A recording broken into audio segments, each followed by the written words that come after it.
So how would you even think about, how do you start talking about the future that works? You know? So Hopelessness. those are the questions that my generation of people must grapple with.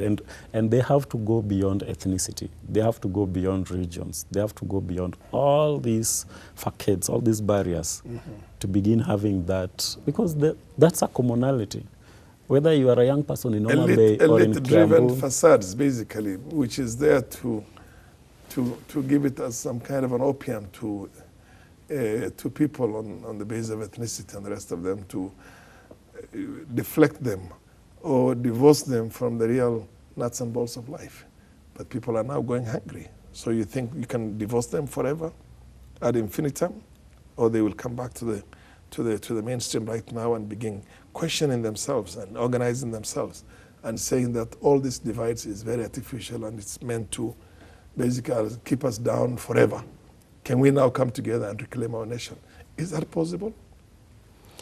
I think it is. Do you think Luo, Luya, Somali, Kalenjin, Kikuyu, Kamba, Kisi, young men and women will come together right now and say, let's just have an identity called Kenya and let's change the status quo?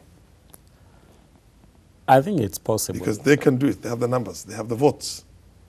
The presumption is that we have a kind of a democracy that works. You could call it pseudo-democracy, but better than, of course, everything else. We don't want any violent revolution. What we want is a social revolution which is predicated upon that desire to bring about the necessary change this country needs. You see, one of my problems, again, with the whole business of getting, I'm not saying it's violence per se, but getting out protests out of the equation is that the people in power become so complacent, they become so comfortable. You see what happened in Algeria or in Tunisia. Those were also young people, and they or in Sudan. Or in Sudan, they refused to accept a coup that had lost its status. They said it's about time that we think about this country beyond al-Bashir, beyond Ben Ali, Ben Ali, or Zain al-Abidin, or the other people. So that struggle is always there. That struggle is always there. The problem right now is the masqueraders, the young people themselves who masquerade. You know, you get into positions of leadership, be it in the ruling party or in the opposition party, and you are suddenly so comfortable, and all the trappings that the other people have, you know, you want them.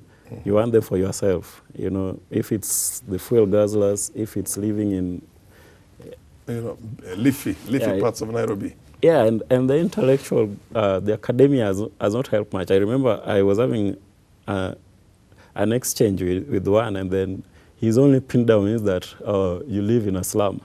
And I was telling him, you live in a slum. It's not the ideas, you know.